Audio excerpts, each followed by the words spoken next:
So what we decided to do for this webinar is to pick a bunch of subject matter, and we decided on like 10 subjects. I've got a couple extra ones I want to talk about, but it was about, and we'll be doing this, tips and tricks, spend about 5 minutes a piece on each subject. And we tried to pick tools that, they've been in the software a while, but sometimes there's tools that not everybody knows about or uses very often. And that's how we came up with the material itself. So we've got like 10 separate topics, 10 plus separate topics, which was all in the list when you signed up. I didn't bother putting a PowerPoint together. The list from when you signed up for the webinar are the topics that I'm going to be going over right now. So the first topic is peer-to-peer symbols. The second one is fluid power drawings. So kind of combine both of those two topics into one. And I'm not just going to show you how they work if you're not sure how peer-to-peer symbols work, but I'll show you behind the scenes stuff. And that's what I'll do with some of the other topics as well. And when I say behind the scenes, I'm going to explode some blocks and point out, certain attributes that you need for peer-to-peer symbols and wire annotation. When we get there, I'll be exploding blocks and pointing out what the attributes that are required for that as well. So jumping right into it, peer-to-peer symbols. We use peer-to-peer symbols to link two parent symbols together.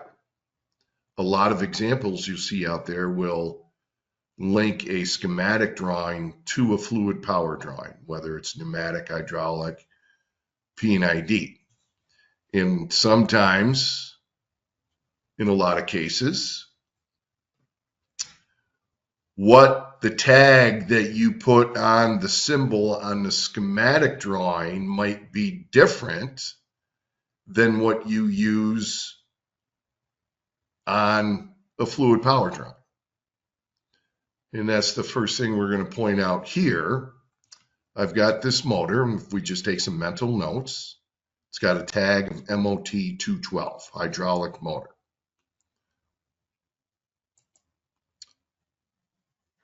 This is the same component that it's tied to, except in this drawing, it has a different tag of PMP1.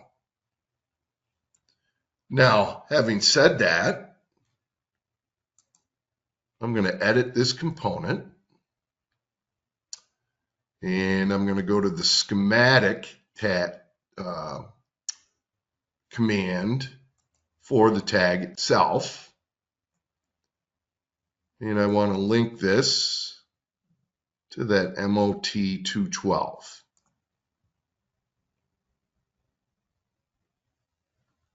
Which is right here. So I copy the tag. And my option 1 is to overwrite the PMP. So I'm going to say tag 1. It'll still carry over any information that is on the equivalent schematic symbol, as you can see here. I'm going to pick OK. And if I right-click on this and go to Surfer right now, you can see that the two parents literally are linked together. If I were to change something on one or the other, like I'll make this hydraulic oil pump,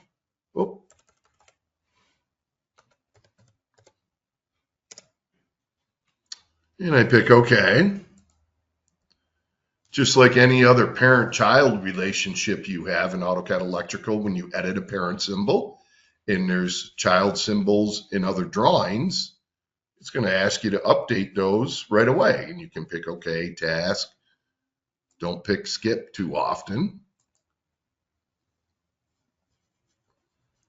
And there was a separate symbol for it on sheet 1 there as well. But now if I go back to here, you can see that those are literally linked together.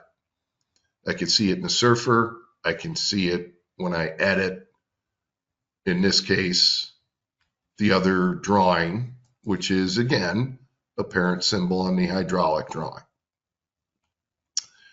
Another example, real good example, you got a PLC drawing. You got a bunch of solenoids going to your module.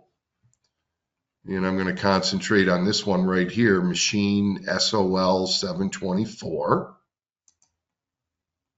And as you can see right here, no description, no catalog data, got a location code.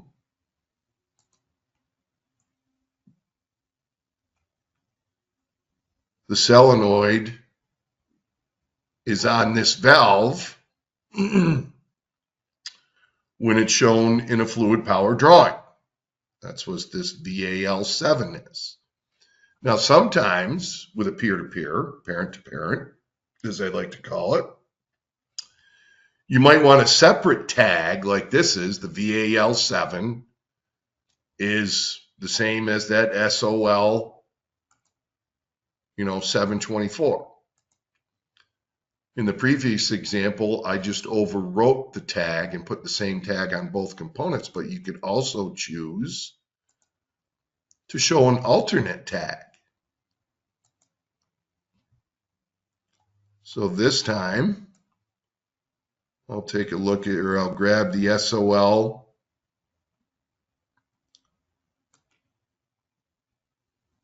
724. The only thing that's going to fill in here is the location code. I'm going to copy the tag. And this time, instead of overwriting, I'm going to use an alternate one. And I'll pick OK here. OK to update. So now it not only displays the tag VAL7, but it also displays the same tag that's on the schematic drawing. And once again, if I go to the surfer command, you can see that these are linked together. And if I do edit, let's say I just call this clamp cylinder.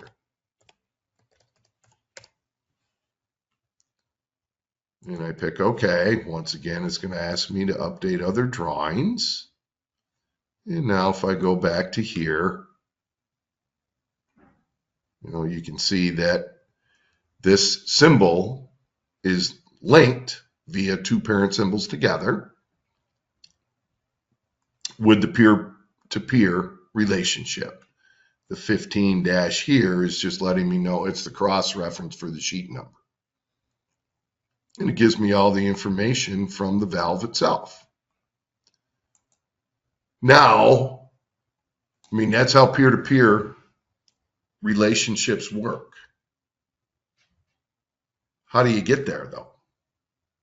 What's so magical about these symbols than, the typical NFPA library? Well, if I just copy one of these, I'm going to do an AutoCAD copy. Throw it out in the middle of nowhere.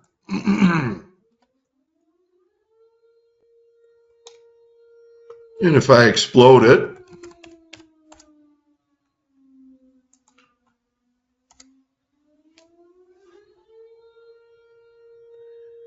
what's required for the ability to use peer-to-peer relationships are two attributes. The WD tag alt, that's what allowed me to show an alternate tag along with the original one. And then the WD type, this is normally invisible. Those are the two attributes that you must have in order to make a symbol peer-to-peer eligible. You're not going to see, besides all the pneumatic symbols, hydraulic symbols, P&ID symbols, one-line symbols, same concept. They all come out of the box. So if anybody's doing one-lines out there, all of these symbols are equipped with those attributes as well to use them from a peer-to-peer standpoint. But you're not going to see these in other symbols out of the NFPA library, like if I were to insert, who knows, who cares, a push button on here. And I can explode it or just double click on it. You can see here, there's no WD tag alt, there's no WD type. Now that doesn't mean, especially if you have your own custom library, that you can't take any of the symbols out of the box. If I wanted the ability to have a peer-to-peer option, I can explode it, immediately add those attributes, and then go to the symbol builder command and save it as my own custom symbol if, again, you wanted the option to use the peer-to-peer functionality out of the typical schematic symbols that are out of the box. It's all about the WDT tag and the WD type. No different.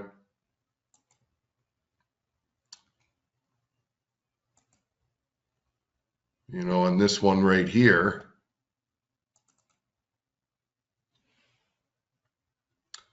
there's your WD tag, there's your WDT. Now, on a symbol like this one, all it has is the WD tag. When I'm creating a symbol for peer-to-peer, I just include both automatically. That way you don't have to worry about anything missing. Always have the WD type and the WD tag alt attributes whenever you create a custom symbol that you want to have the ability to go peer-to-peer on. Just add them. And if you are in your symbol builder, if you're creating a symbol from scratch and you're in your symbol builder, when you choose the different categories, not all of them will have those attributes available.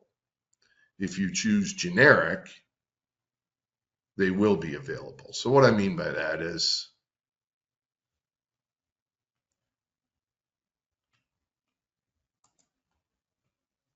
I'm just going to throw something up here.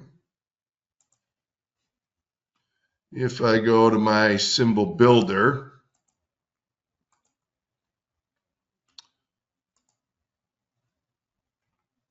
so if you're creating your own custom symbol and you want the ability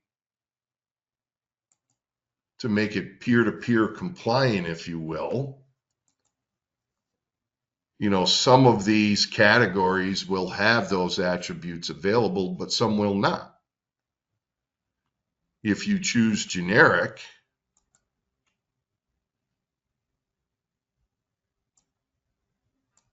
they're always going to show up as attributes that you can incorporate into the symbol.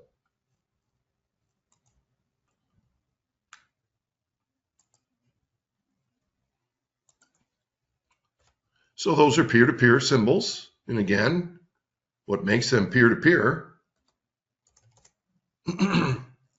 are the attributes that are built inside the symbol.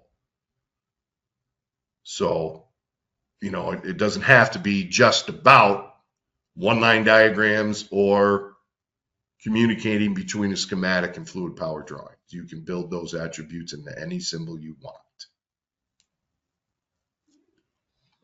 All right, next topic, custom tables. Let me close these drawings down from this particular project.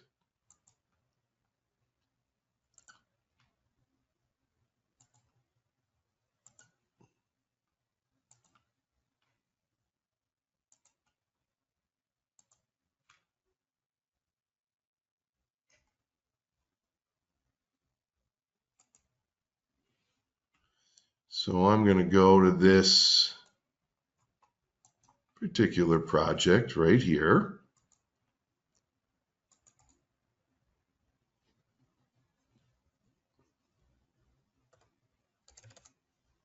Let me get rid of this report.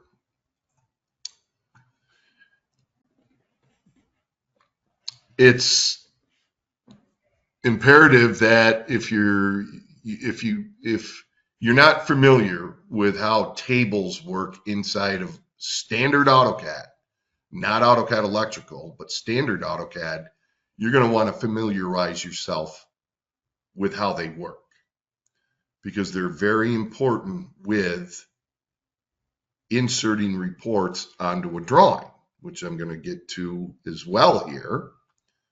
But just as an example, let's say I'm going to run a table of contents report, or as they call it, a drawing list report.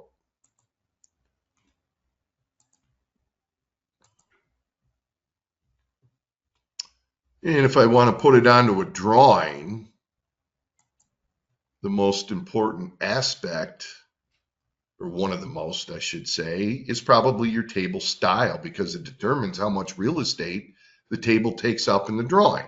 Out of the box, you're going to get several of these: the ACE inch, the ACE metric.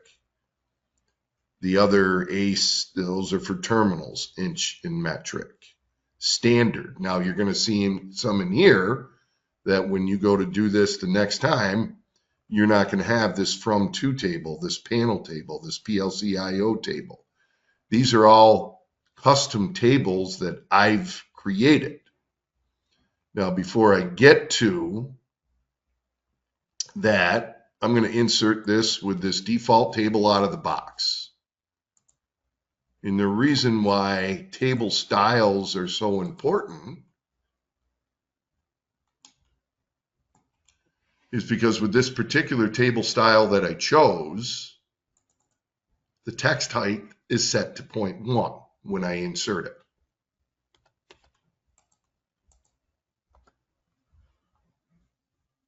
I'm going to go back to the same report.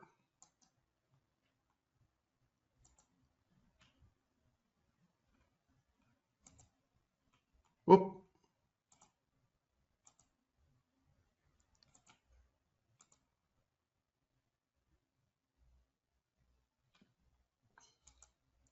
And this time I'll choose another one out of the box called standard. And you can tell already that it's bigger.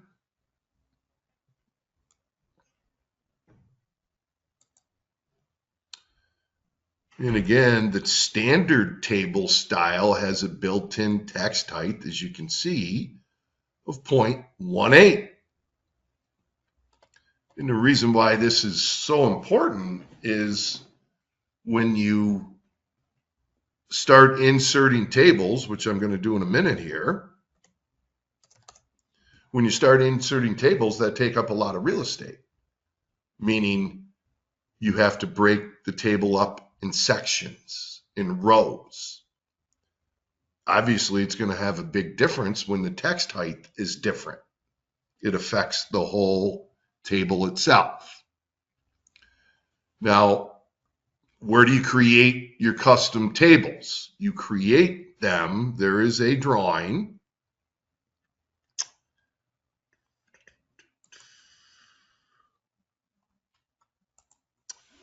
When you install the software, this is where it is out of the box. The name, you go to users, the name of your computer, app data, roaming, Autodesk, AutoCAD Electrical, all the way through to support. And there's a drawing file called table style. You open that up just like if it was a regular AutoCAD drawing. And this is all it is. But if I go to my table style command, and like I said, I don't have time in this webinar, obviously, to go over all the details on how to create your table styles. But if I go to modify right here, the key to this is the text type. Like I said, you can fancy it up with other things. Like if I go to my from to, the text height is 1/8 inch. You could also choose a different text style, angles, colors. You can include separate borders. But you can also have, at least with this particular table that I created, I've got a fill color built in, if you will, as you can see here. So, like I said, if you aren't familiar with how table styles work in general inside of standard AutoCAD, you're going to want to familiarize yourself with them a little bit. And like I said, you do what I just did here. You literally open up this table style drawing and add your styles from there. So now if I go back, and insert that report this time, whoop, keep wanting to go back there.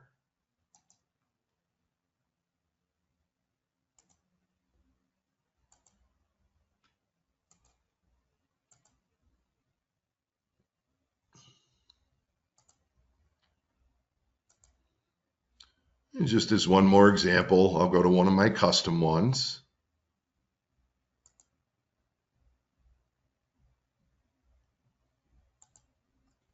And this is my standard text height, which is 1/8 inch, and I just happen to put a fill color in, for each category. So that's how you can create your own custom tables. Go to that, drawing that I talked about, the table style DWG, in the support path here. Open it up just like you would a regular AutoCAD drawing. Pump out as many tables as you want. Next topic is actually inserting reports on the drawings. I know I did it with this example, talking about table styles, but what I'm really getting at is what happens if you have a report that won't fit in the confines of your drawing, won't fit inside the title block. So I'm going to put together a wire from to report for the whole project and make it big.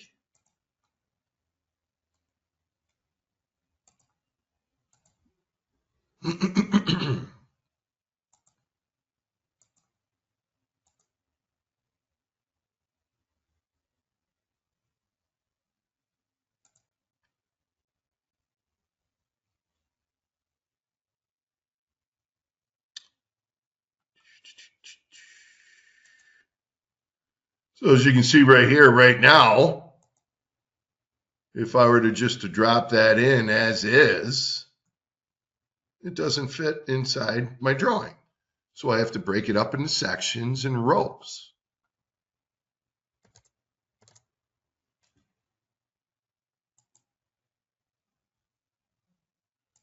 Let me do it again.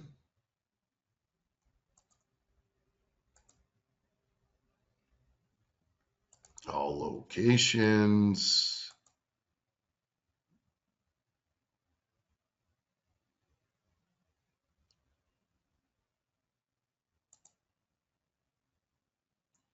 So we have row definition, section definition on the right side of the dialog box here. So I'm going to say I want 70 rows. And as soon as you type in number of rows you want and you hit enter on your keyboard, then the definition becomes live. I'll say, give me 2 sections, and I'm going to take a guess, let's say, at the XY values for the table.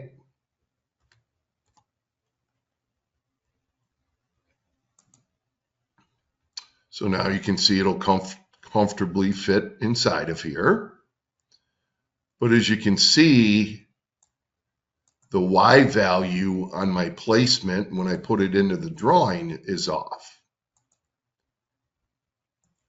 And this is where, you got to tinker sometimes with the numbers till you get it exactly right. But most people will come up with a standard, lock the numbers in for whatever tables they're breaking up. And now, as you can see, it lines up nicely. Now, my real tooltip, everybody might know about that already.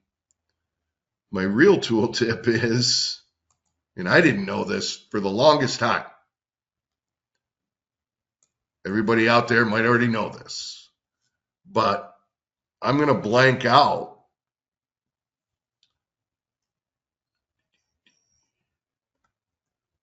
the X and Y values for the placement of the table itself, because that can be a pain, messing with those numbers till you get it exact. Well, if you leave it blank, it puts the first one in, and then you can just line it up, with the next one, instead of having to guess around at the numbers. That's the real tip and trick there, if nobody knew that. Yeah, sometimes you want the numbers. You want to be consistent. Totally get that.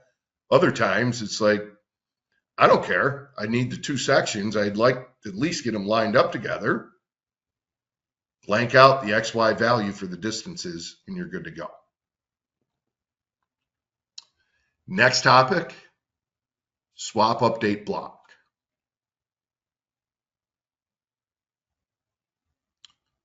I'm going to go to, let's see, the control drawing here.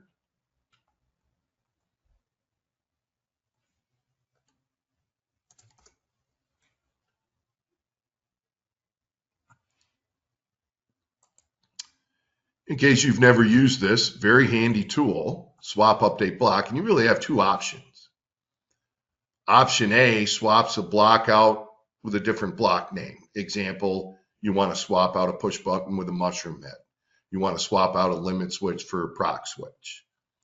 So I could, in this case, I'm just going to say one at a time. I'm going to pick my new block from the icon menu. I'll pick a mushroom head. And just like that, it swaps the block out. One area you want to be careful here is, if you did have a catalog number assigned to this already, well, now you got a completely different symbol, so the catalog number is probably going to change. Now, the other place you can use this, where I tend to use it more, is inserting, a modified version of a block inside of a drawing where it already exists. So as an example, I got this relay, I got this relay, and I got another one underneath it. They're all the same symbol. And let's just say, for an example, I didn't like, I wanted to change something out of the symbol. It's the symbol out of the box. I want to modify it. So I go and I modify the symbol.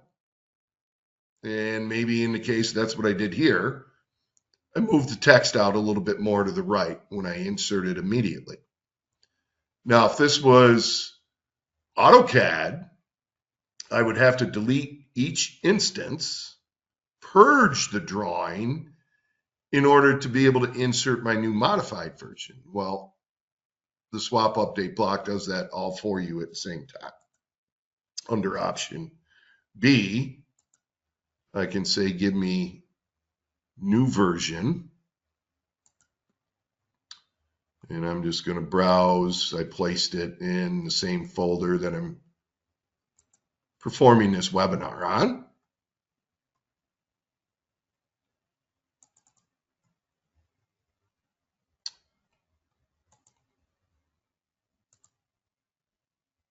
And I'm just going to do it for the active drawing. So essentially, as you can see, each one of these instances is now the new version of the original block. I didn't have to delete, I didn't have to purge, I didn't have to reinsert new. It took care of it, all of it at the same time for me. And you can literally swap out a whole library, one library with another as well.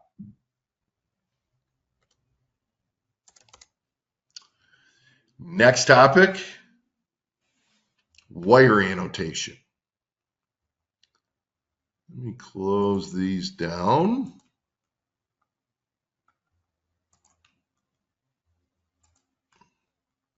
And let me go to my wire annotation, my panel wire project. And I'm going to open up drawings 3, 4,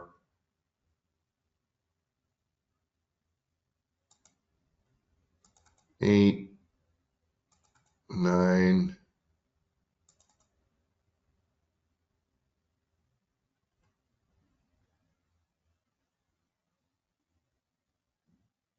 you gotta be kidding me. Where did my, oh, I just accidentally moved it. Scared me there. 15.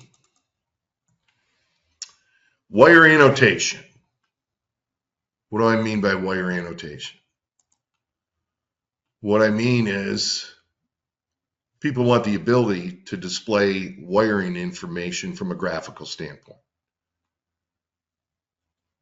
Here in this panel drawing, I've got all these footprint symbols. And they're just a mechanical representation. It's not displaying any of the wiring information from the schematic drawings, as you can see. And there's a couple different ways you can go about displaying the wiring information. One is real generic. The other is a little bit more custom. So as an example, if I go to the panel wire here, I'm going to go to my panel tab and I'm going to go to the wire annotation. And I'll do the whole project. You know, over here on the right, it's kind of like how you want information displayed in your terminal layouts. Do you want the wire number only? Do you want to include the layer in parentheses, the tag in parentheses, so on and so forth? So I'm just going to leave it on the default here, pick OK. Oh, I thought I did it for the active drawing. Active drawing.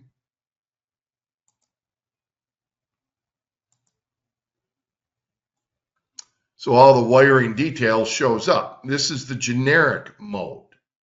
This just ends up being M text. And the difficult part about this is that you can see, you know, it would take a lot of work to rearrange all of these components so you could see the actual wiring information along with the graphical representation. The same thing would happen to this drawing if I were to run that command. Well, you can get a lot more detail. Essentially, you can create a separate footprint symbol just to show the wiring detail. So I've got these breakers up here, and it's telling me every terminal that I'm using on the breaker, the wire that's connected to it, or wires. And I also had the tag in the terminal number mixed in there as well. And then the same thing with these relays down here. So this is the detailed wiring information that I can get out of the schematic drawings. So if I go back to, just as an example, I'm going to copy this component. Let me change my snap settings.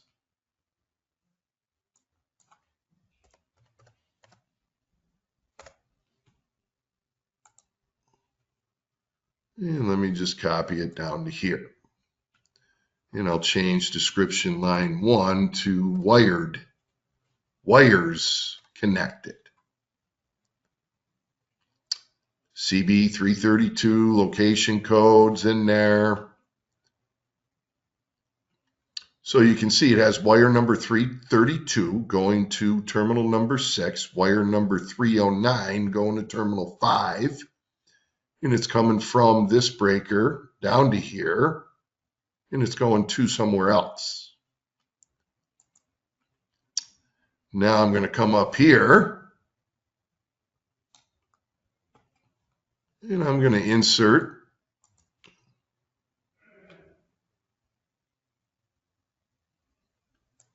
a new relay.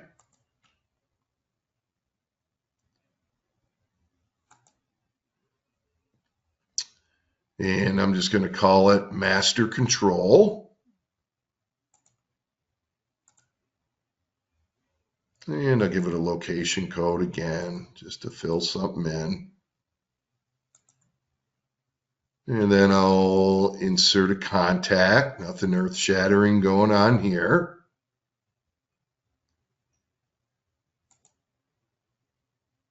Parent sibling.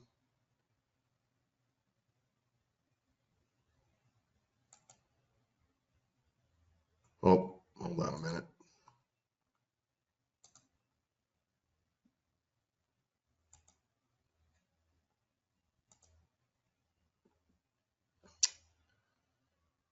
I'm going to show you another tip trick here in just a minute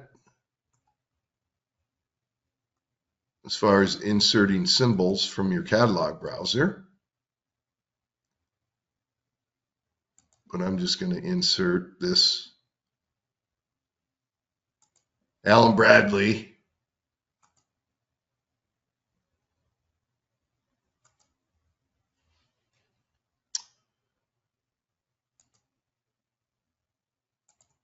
And again, I'll go with master control relay.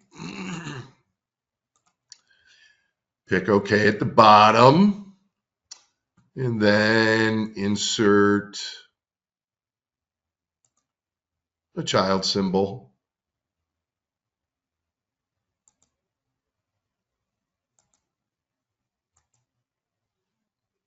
And it picks up the first set of contact terminal numbers as well. Now I'll go back to the standard panel drawing. And then I'll insert my new breaker and my new relay from the schematic list.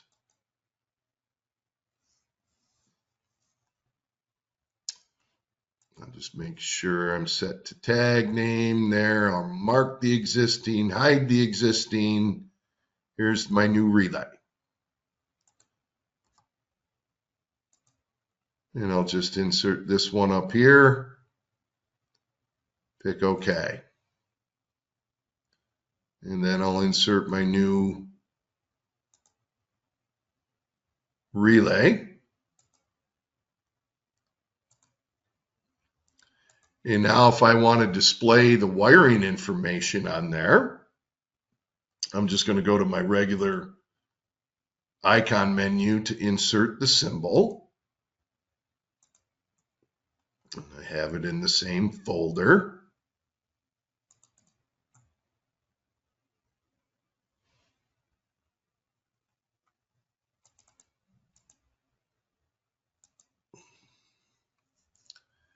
And it is a footprint. I'm going to drop it down again, right about here for now. Then I'm going to go to the schematic list, and I'm going to grab the tag, and it asks me to overwrite. And then I'll pick OK here. It will give me some alerts. The panel layout symbol, the same tag already exists. Yeah, I still want to continue and leave it as is. And then I'm going to do the same thing with the relay.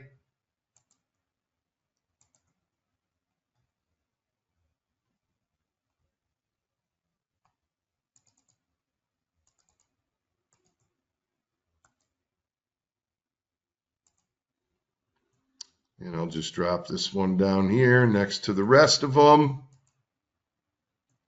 Go back to my schematic list, pick my relay, overwrite,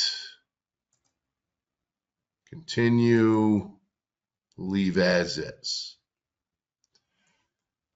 And what you're doing is there's basically two footprint symbols. You could only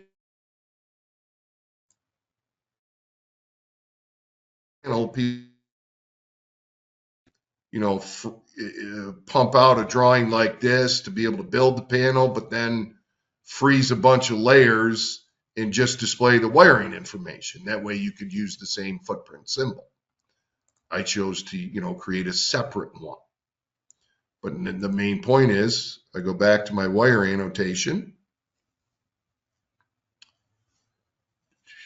I'll do the active drawing. And as you can see, all the wiring information fills in accordingly for both of these. And essentially, if you don't have attributes in the symbol and you run the annotation, it'll look like this. When you create a separate symbol, and that's what I'm going to do right now, once again, it's all about the attributes.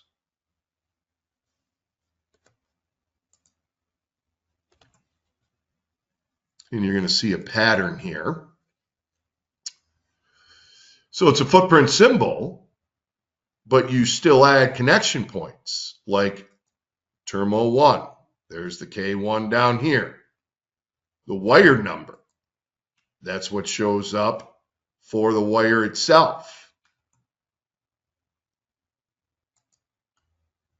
You could also, this is the actual connection point attribute, same as when you create a regular schematic symbol, and then you could tie in a description off of it. And again, if I explode this,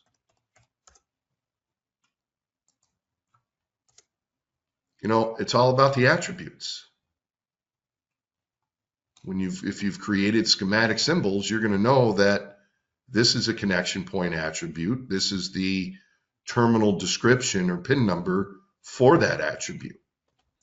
And then I've got the wire number attribute, and it's sitting right on top of the description, but I'm not using the description.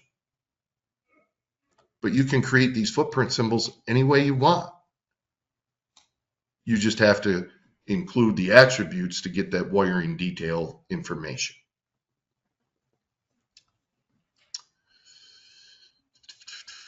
Now, here's an extra one that I didn't have on the original list. So next topic, inserting symbols from a catalog browser. I love using this feature. Some people have never even heard of it as an option.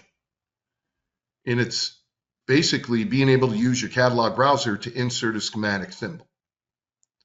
So as an example,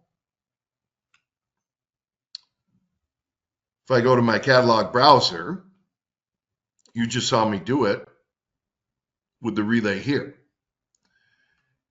And right now, and I'm taking it a step further, I have my favorites turned on. Because you could take any catalog number and add it from your add it to your favorites itself. Now this is removing it because I already have it assigned. If I pick another one, you can see that I can add it to my favorites list. And it's like I tell everybody, the reason why I like using this method is, take for an example, any component that you use at your facility, a relay, a push button, especially simple things like this. You might use a whole bunch of different manufacturing catalog numbers for a relay. But do you have your favorites? How many do you actually use? 20, 10, 20, 30 different, whatever the category is. And if you can narrow it down, as far as inserting symbols are concerned, when I'm ready to insert a Siemens relay, I don't go to my icon menu, go to the category, insert it, then hit the lookup button, and pick it from here. Drop it in. Catalog data is already there. Didn't have to go to the icon menu. Didn't have to go to the category. Didn't have to insert it that way. I'm already done. My next project might require a square D relay. The next one might be an OMRA. Now, if you've moved something to your favorites, but you can't insert it one time, as far as adding a catalog number to your favorites, if you've done that. Insert it through the icon menu like you normally would, and you're going to get this prompt. Whenever you get this prompt, number. Now this time, since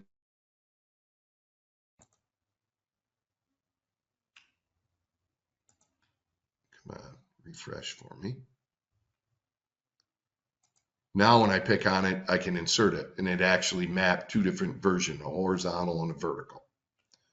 So great option, especially for those that already know catalog numbers that they want to use and they don't have to waste their time searching for it via the lookup button.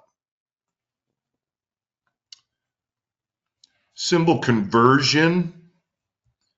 There's two ways to look at this. I'm going to insert a symbol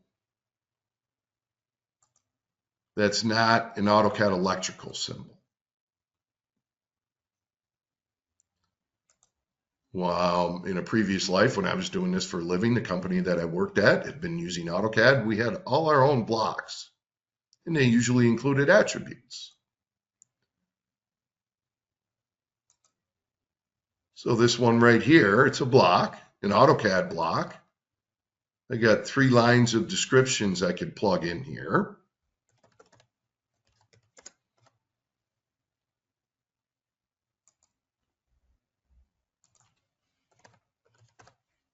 And device number, I'll just say PB66. So how do you take a regular AutoCAD block and convert it to an AutoCAD Electrical block? One option is to replace it. I don't use this option very often, but I thought I'd bring it out there. If I go to this convert to schematic component, it really doesn't convert your existing block. You're replacing it with an equivalent one in the software, but it can come in handy. So at this point, it's already filling in the tag that I already have filled in for the AutoCAD symbol. And then I'll take advantage of the text that's in the descriptions. And I'll pick done. So as you can see, it just replaces my original one with one that exists already.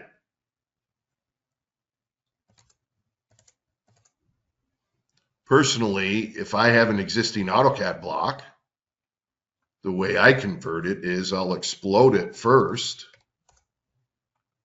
And I'm not going to make this for real. I'll explode it first, then go into my standard symbol builder command.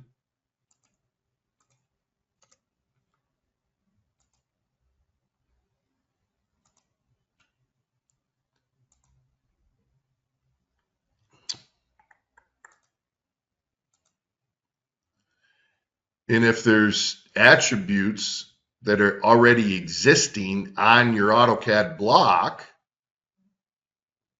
in the symbol builder, you can convert text. So let's say for the tag 1, I want to pick convert text. That's what I call the device when I used it as regular AutoCAD. Description 1 and 2, I can convert these. So if you have predefined AutoCAD blocks, don't throw them out. AutoCAD Electrical, remember, the symbols are blocks with attributes. Ultimately, that's what they are. They're standard AutoCAD blocks with attributes. So if you've got blocks, especially for the graphics, but if you also have attribute text or any text that's associated to your block, use the conversion right here. Then you don't have to bother dragging and dropping these other ones in. You just convert it.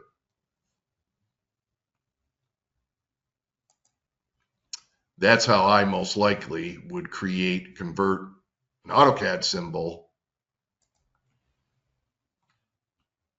to an AutoCAD Electrical. You could replace it like I did the first time, but most of the time you're going to use what as is, and it's basically you got to get your the AutoCAD Electrical attributes and the symbol naming convention.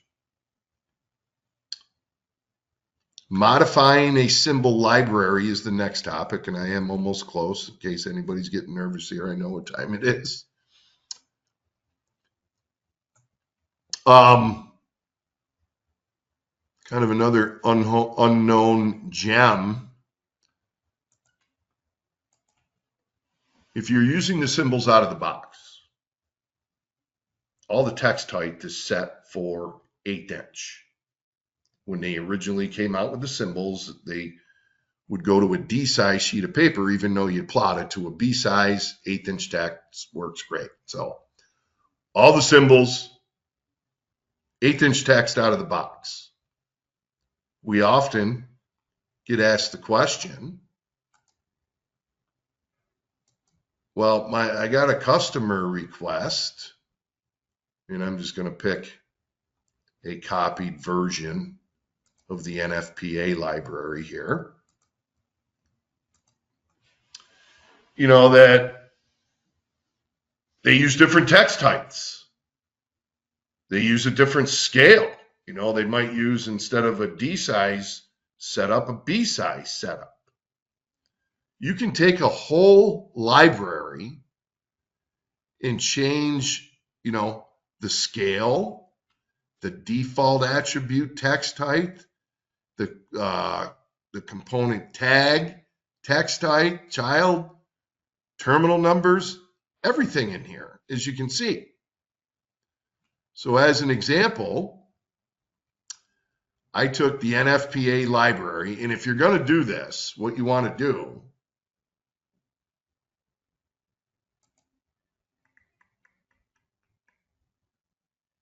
hold on a minute here, let me find it. So your NFPA library out of the box has, you know, 17,000 items in here, drawing files. Copy the NFPA first and then convert the copied version. Also, you're going to want to do it before you go home at night or before you break for lunch, because it literally has to open up every single block and make the changes, saves it, close it. So it's a long process. So what I did right now is, if I insert a symbol, what I did, just so you know,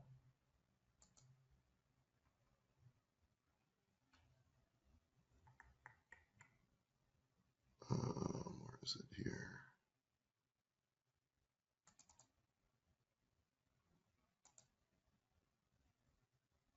Oh, right here. I copied the library, deleted everything except 2 symbols. And I converted, I believe,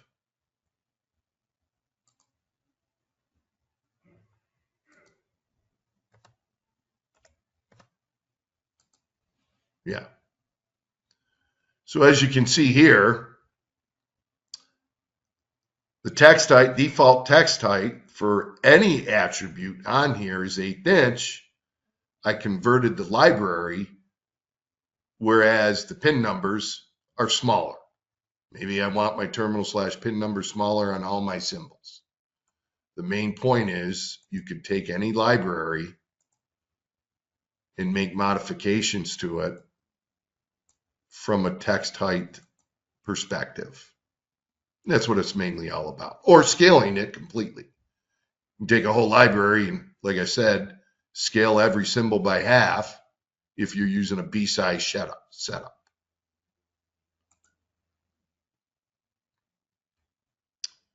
Okay, almost there. Mark verified drawings. Next topic. Let me close these down. Actually, I'm still in.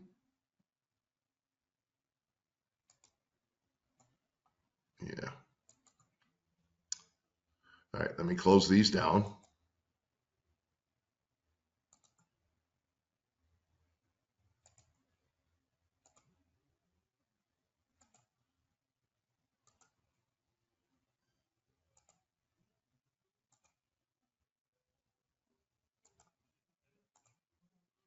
And let me go back to, first of all, we're going to go to the last topic, at least from the list anyway, which is component update from catalog number.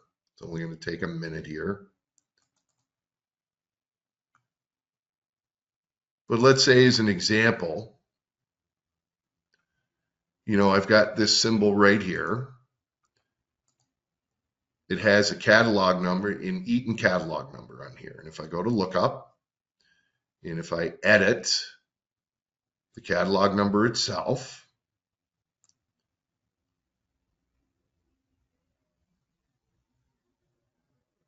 oh, it looks like I already did it to this one, station 1, description 2. Well, let me do this.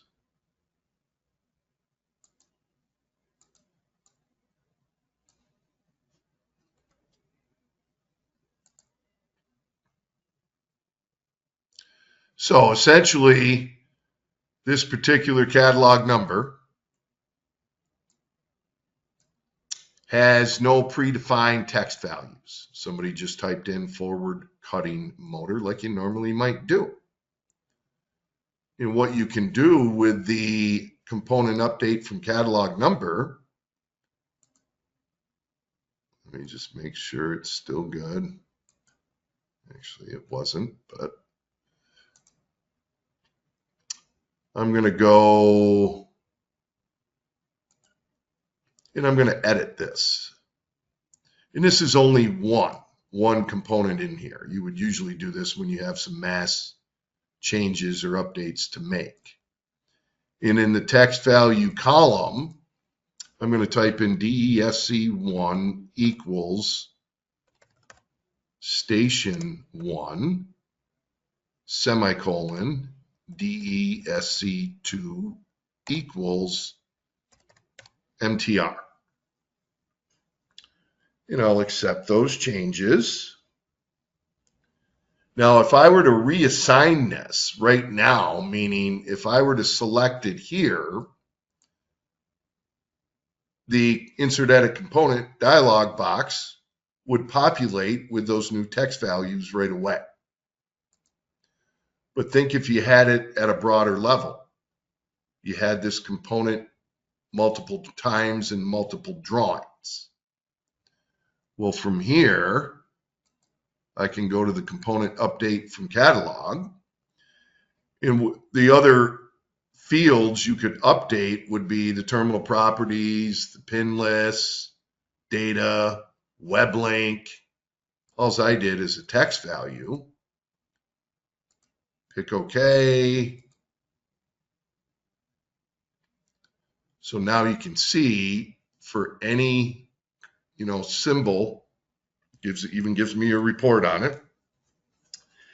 Any symbol that has that catalog number on there, it would go through the whole project and update all the text values, all at the same time. If you only had one of them, you could have just reassigned, on the fly. This would be more for like a project level edit. All right, last one is the mark verify drawing command. Very handy tool if you don't have the vault.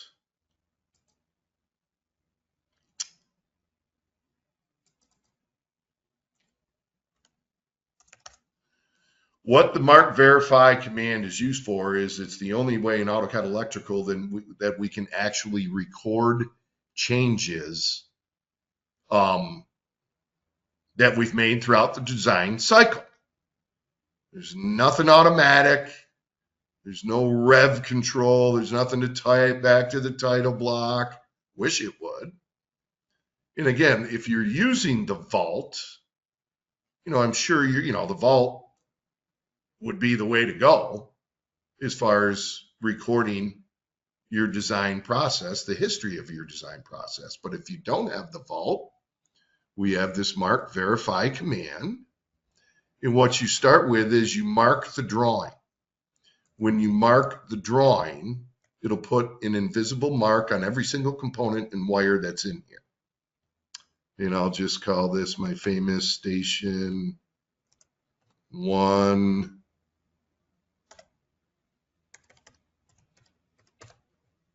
Or I'll say sheet 3, since this is the drawing I'm in. Whatever. So just put an invisible mark on every single component and wire that's in here. Now, when I go back to the command, or before I go back to the command, let me do some editing. I'm going to delete this component, which means I not only deleted a symbol, but a wire number as well. Let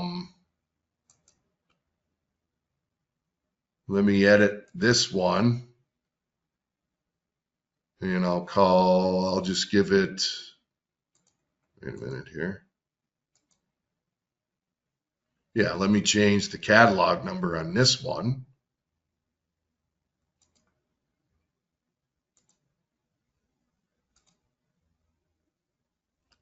I'll update other drawings.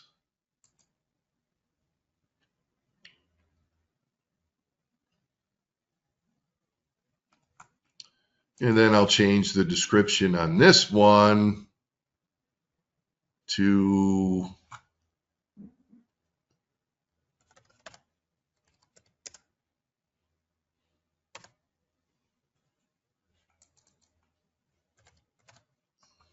so I made a few changes, and I wanted those changes to be able to be recorded. So now I can go back to the mark verify it this time. See my initials in here. It's got a date stamp. It'll record whoever the last one is that marked it. And there you go. There's all the changes that I made since I last marked the drawing or the project. What I love about this is you can pull it out in your report generator, so you could change the report format. You could save it to an Excel spreadsheet. You could put it back onto a drawing, what have you. So mark verify is the only way in electrical that we can record changes that we've made throughout the design process. Okay, my apologies, 7 minutes over. How are we doing on the questions? Oh, looks like there's a few over here. Terminal 1 connection.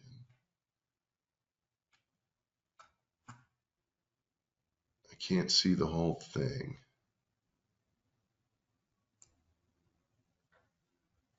That's not going to work. Greg, Yeah. go ahead and if you click on the line, it'll actually expand it. You'll see the question in full. But it says if you have a push button that you want to modify the terminal 1 wire connection, how do you add top, bottom, right, or left wire connections to that terminal? Well, you can add those connection points at any point during the symbol creation, right? I'm not sure I'm getting this correct. You can take top, bottom, left to right and add it to any symbol in the symbol builder. I don't know if that's what they're looking for or not in that question. The second question is, can you get wire links from using the wire annotations, or is there some other way? Can't do wire lengths in electrical. Would love to, just can't do it. Right. What makes a wire annotations useful? It's only for, great question. Not everybody uses it. But at the very least, and we get this more and more, let me go and open up that drawing again. As I've said, I would love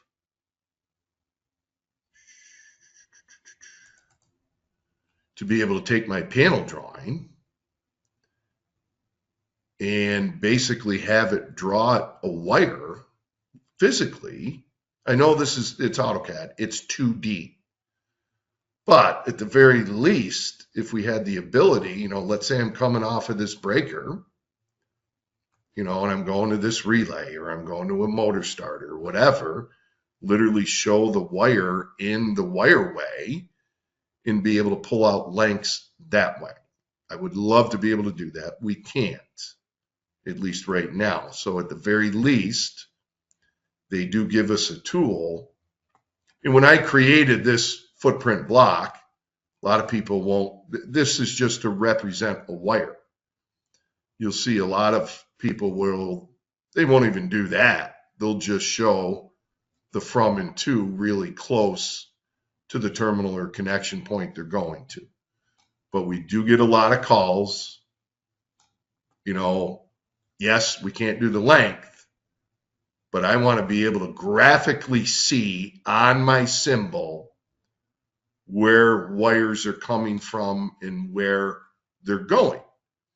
And we see it a lot in a non-skilled position. If you're not a trained or master electrician or technician or designer or engineer, if you don't know what a schematic looks like, a company could give this to somebody, let's call them an assembler, and they'll be able to look at the component, take the wire where it's got to come from graphically and where it's going to. So that's why some people might consider it, I don't want to say some people, that's why certain users find it useful. But I think I know where you're going. You'd be able to like it to show the wires physically and pull out some lengths inside of AutoCAD. I see that you use Inventor. If you run the interoperability between electrical and Inventor, that's what it was built for, pulling out those lengths. Yeah, I'd like to add to that. Yeah, so the big thing about the 2D world is that it doesn't account for the direction of travel from wire going in sort of up and down into the page, like the z-axis here. So you would, if the wire was just going in an x and y direction, and you could effectively get the length.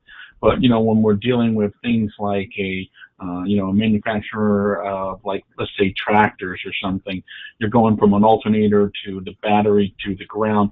Well, these things are traveling at any direction in a 3D world, in the real world, just to any direction. So the length is only possible if you have a 3D model that represents the wire taking such path.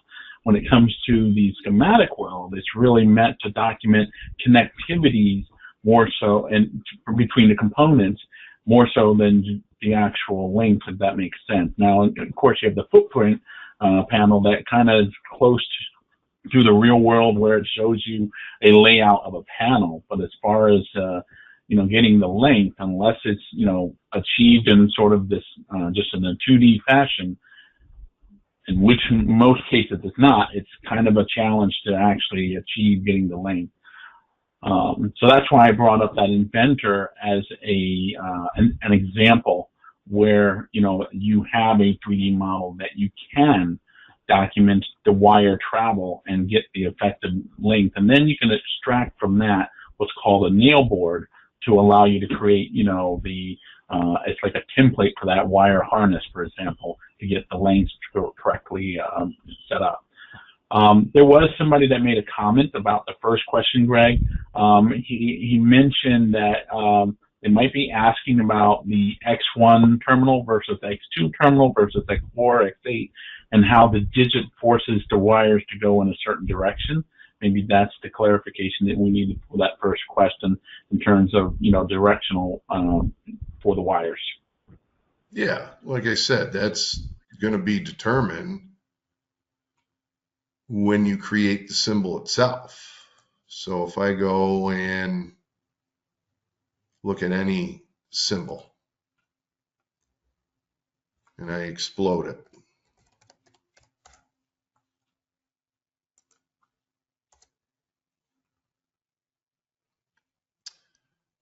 when this symbol was created, the first connection point they put down was left. So it defaulted this to X4 term 01. That's built into the code. And then this is term 01 to go along with it. The next connection point they placed down, which is right none, would be the X1 term 02, and then the description.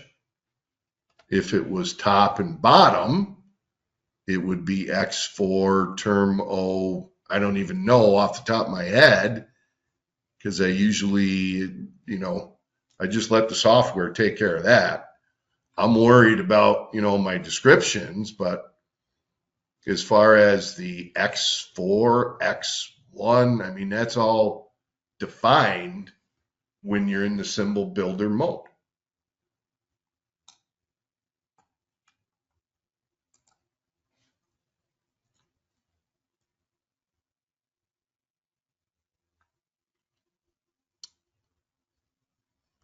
Now I can't, again, I've got from the topic inserts, I can't see the whole question. If you could read it back, Dan. Insert schematic symbol from catalog browser is the... Yeah, so from the insert catalog symbol from the catalog browser, is the favorites list shareable? So can you share that favorites list with another PC or another person? That I'm going to have to get back to you on. I'm pretty sure it's going to be good for everybody as long as you have everybody, because it's one catalog database.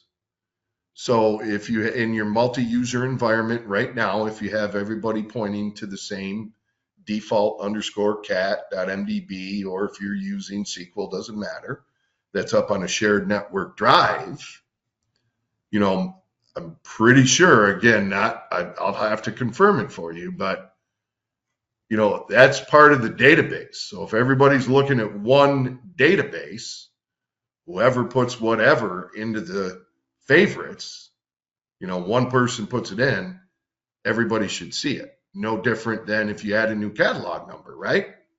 When you have the multi-user environment set up, you're pointing at one catalog database.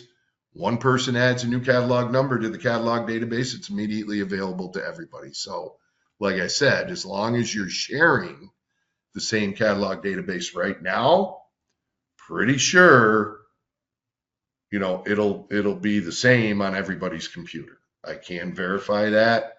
Don't be shy about shooting us an email so I can verify that for you. But it just makes sense to me because, again, it's as long as you're pointing at one database now, you should be okay. Now, if everybody's got their own parts database on their own local drive, then obviously it won't work. All right. Thank you, Greg. I think that's the wrap of all the questions.